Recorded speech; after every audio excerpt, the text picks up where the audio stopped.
पीके मिश्रा हमारे साथ जुड़ रहे हैं, सुरक्षा मामलों के जानकार हैं, उनसे हम बातचीत करेंगे। मिश्रा जी, सबसे पहले तो आपसे यही जानना चाहेंगे कि अभी की इस वक्त की ये बड़ी खबर है, थाउर राणा को दिल्ली ले आया गया है अमेरिका से। क्या कुछ आपकी पहली प्रतिक्रिया? बिल्कुल, मैं क्लियरली बताना चाहता हूँ Chandrashekhar ji, Tahawwur Rana he was directly involve. जो 2008 का इंसिडेंट हुआ था जिसमें 166 इंडियंस निहत हुए थे, तो इसमें उसका डायरेक्ट इन्वॉल्वमेंट था। और ये मैं क्लियरली बताना चाहता हूं कि अभी जो स्पोक्समैन बता रहे थे कि ये सिर्फ इस देश में प्लानिंग नहीं हुआ, सिर्फ कनाडा में प्लानिंग नहीं हुआ, यूएस में प्लानिंग नहीं हुआ, पाकिस्तान में प्लानिंग नहीं हुआ, ये काफी जगह इसका प्लानिंग हुआ है। इसमें जो प्लानिंग में इसमें जो अभी जो 4 बड़े बड़े अधिकारी एनआईए का उसको क्वेश्चनिंग करेंगे, इंटरोगेशन करेंगे। इसमें मैं बताना चाहता हूं कि 2008 में जब ये इंसिडेंट हुआ था, तब सिर्फ जारदारी जी नहीं है, इसमें नाम आएगा जनरल कैन, इसमें नाम आएगा जनरल पासा जो आईएसआई के चीफ थे, इसमें नाम आएगा साजिद माजिद के, इसमें नाम आएगा मेजर इकबाल के, इसमें नाम आएगा अब्दुल रहमान जो रिटायर्ड आईएसआई का ऑफिसर से।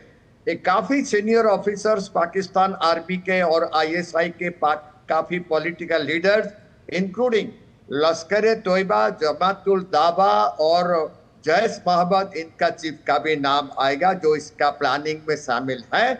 और ये जब इंट्रोगेशन चलेगा, मैं क्लियरली बताना चाहता हूं कि इनका जो स्लीपर सेल है, स्लीपर सेल जो बॉम्बे में और गुजरात में मौजूद थे, इनका नाम अभी उभर करके आएगा और ये भंडाफोड़ होगा। और मैं क्लियरली बताना चाहता हूं कि इसमें काफी लोग हैं, काफी स्लीपर सेल्स हैं बॉम्बे में जो इसमें इन्वॉल्वमेंट थे।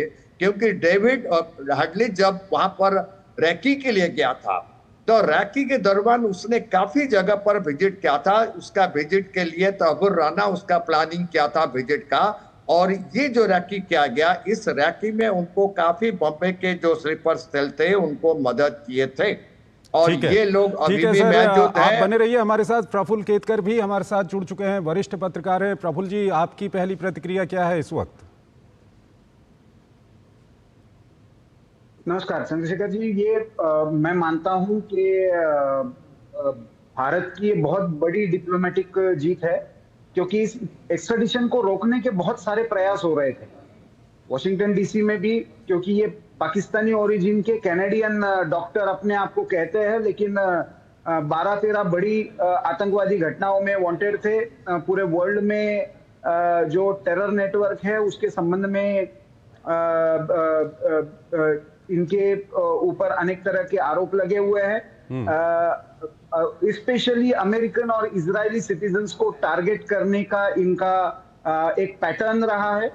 और मुंबई टेरर अटैक जो हुआ था उसमें डेविड हेडली के साथ ये अमेरिकन कोर्ट्स भी मान चुके हैं कि डेविड हेडली के साथ ये की कॉन्स्पिरेटर रहे हैं। और भारत में जो ट्रायल उनका इन अब्सेंशिया चला मुंबई के हाईकोर्ट में, उसने ऑलरेडी एक 14 साल की सेंटेंस उनको अवार्ड सेंटेंस हो चुका है। तो ऐसे में ये one of the most wanted terrorist जिसको हम कह सकते हैं, ये भारत में आना, ये भारत की बहुत बड़ी डिप्लोमेटिक जीत है। मुझे लगता है कि आतंकवाद के संबंध में भारत की जो भूमिका रही है, पाकिस्तान को एक एपिसेंटर ऑफ टेररिज्म के बारे में रूप में प्रस्थापित प्रूव करने के लिए, उसमें और एक कसाब के बाद एक बड़ी कड़ी जो है वो थाउर राणा का एक्स्ट्रेडिशन साबित होगा।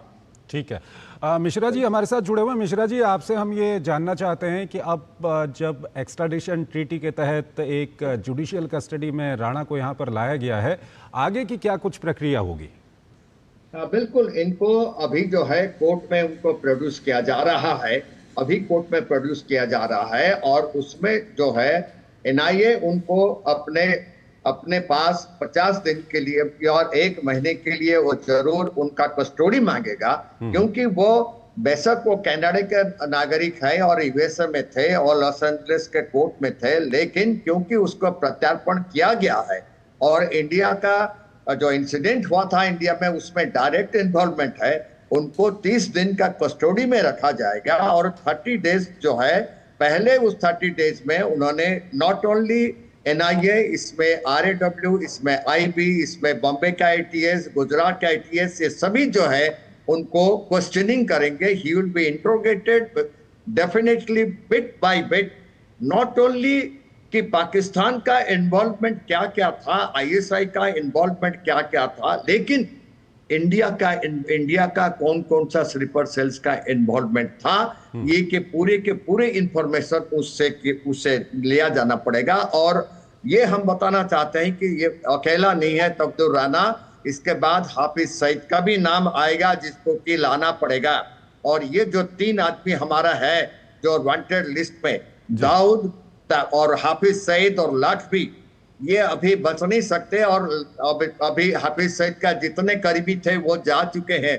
और मैं ये बताना चाहता हूं कि दाऊद और हाफिज सईद और लाखवी को प्रोटेक्शन देने के लिए आईएसआई एक कर्नल, आर्मी का एक कर्नल और एक प्लेटून फोर्स उनके पीछे लगा के रखे हैं ताकि उनका कुछ ना हो. ये एक ब्रीडिंग सेंटर है पाकिस्तान का जिहादी का. इसके साथ मैं क्लियरली बताना चाहता हूं कि पाकिस्तान का, देखिए, आबू गाजी, जो हरकतुल अंसार का चीफ आबू गाजी, वो मारा गया था श्रीनगर में. दूसरा है जो वहां पर जो है अल फरान का चीफ मसीब, जिसको हमने पकड़े थे, 18 साल के बाद उसको फांसी दिया गया. हमारा जो वहां पर 18 साल उसको लगा फांसी देने का ऑर्डर देने के लिए, जो कि 13 फॉरेनर्स को किडनैप किया था श्रीनगर में और सबको अनंतनाग फॉरेस्ट में मार दिया था. तो उसके साथ ओसामा बिन लेडन अमेरिका का कहाँ मिला? वो पाकिस्तान में ही मिला. अब ये जो प्लानिंग जो हुआ था, हाउ जनरल पासा has plan, how ISI has plan, how general कानी हैज प्लान, और ये बिल्कुल कहीं ना कहीं पाकिस्तान का जो आतंक है उसकी कलई यहाँ पर खुलेगी. हमारे साथ विशाल बैरिस्टो यहाँ पर मौजूद हैं पालम एयरपोर्ट पे, जहाँ पर थाउर राणा को लाया गया है. विशाल, अभी क्या कुछ अपडेट है आपके पास? देखिए चंद्रशेखर, अभी कुछ देर पहले सीनियर मिलिट्री ऑफिसर्स का एक दस्ता यहाँ पर से निकल के गया है, लेकिन अभी भी तहवुर राणा जो है वो अंदर है और पेपर वर्क अंदर जारी है और कुछ वक्त और लगेगा इससे पहले कि उनको यहाँ से लेकर के एनआईए के कोर्ट में पेश किया जाए, जहाँ पर एनआईए कस्टडी क्लेम करेगा, क्योंकि कस्टडी का एक लंबा वक्त चाहिए, फॉर्मल कस्टडी चाहिए और उसके लिए एनआईए को कोर्ट के अंदर फॉर्मली एक गुहार लगानी पड़ेगी कि हमें कस्टडी चाहिए. यह बात ज़रूर है कि स्पेशल फ्लाइट से तहवुर राणा को एक लंबे ड्यूरेशन के बाद यहाँ पर लाया गया है, लॉस एंजलिस टू दुबई और दुबई से यहाँ पर. लेकिन उसके बाद एक एक कदम जो है हमें बड़े इत्मीनान से रखना होगा, बड़े तसल्ली से रखना होगा और हमें बहुत मेटिकुलसली इसका काम करना होगा. विशाल, हमारे साथ जुड़े हुए हैं. प्रफुल्ल जी, आपसे हम जानना चाहेंगे, अब तो वो भारत की एजेंसियों की कस्टडी में है, भारत की न्याय व्यवस्था का सामना उसको करना पड़ेगा. भारत की एजेंसियां जो हैं अपने इन्वेस्टिगेशन और अपने उसके इम्प्लीमेंटेशन के लिए जानी जाती हैं. आपसे हम अंतिम सवाल जानना चाहेंगे कि ये भारत की जो मोदी सरकार की विदेश नीति है या विदेशों के साथ जो अच्छे संबंध बन रहे हैं, उसका कितना बड़ा ये उदाहरण है? चंद्रशेखर जी, निश्चित मैं इसको 3 अर्थ में महत्वपूर्ण देखता हूं. पहली बात तो यह है कि वैसे भी अमेरिकन कोर्ट में केवल की कॉन्स्पिरेटर होने के बाद एक्स्ट्रेडिशन करवाना डिप्लोमेटिकली बहुत महत्वपूर्ण विजय है. हमारी राजनयिक क्षमता का एक बहुत बड़ा ये विजय है. दूसरा, हमारी एक जो पॉलिसी है, क्योंकि ये पाकिस्तानी ओरिजिन के हैं, पाकिस्तानी मिलिट्री में ऑफिसर डॉक्टर के रूप में रहे हैं और अब नेचुरलाइजेशन प्रोसेस के तहत कनाडा के नागरिक है. तो ऐसे में अमेरिका से इनको एक्स्ट्राडिट कराना ये और भी कॉम्प्लिकेटेड था. तो हमारी जो ऑल अलाइनमेंट की अभी जो एक विदेशी नीति है, उसका भी एक महत्वपूर्ण है अंग ये है. तीसरा, मैं देखता हूं थोड़ा सा डोमेस्टिक इसके आधार पर भी ये महत्वपूर्ण है इस सरकार की जो नीति रही, पाकिस्तान को अंतर्राष्ट्रीय मंचों पर अलग थलग करना. और एक जो प्रयास हुआ था, जैसे कि अभी वक्फ बिल पर जो पार्लियामेंट में चर्चा हुई थी, उस समय भी गृह मंत्री अमित शाह ने इसके बारे में एक तरीके से इशारा किया था. कि ठीक है प्रफुल्ल जी, दरअसल हमारा वक्त इस कार्यक्रम का यहीं पर खत्म हो गया है। प्रफुल्ल जी, आपको रोकना चाहूँगा मैं। प्रफुल्ल जी, मिश्रा जी, विशाल, सुधाकर, आप लोगों का बहुत बहुत धन्यवाद।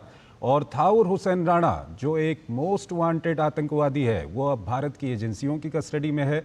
भारत की न्याय व्यवस्था का सामना उसको करना पड़ेगा और भारत की एजेंसियां अपने इन्वेस्टिगेशन और प्रोसिक्यूशन के लिए जानी जाती हैं, उसको सामना करना पड़ेगा। फिलहाल इस कार्यक्रम में इतना ही और इससे जुड़ी हुई खबरें हम लगातार डीडी न्यूज़ पर आपको दिखाते रहेंगे। नमस्कार।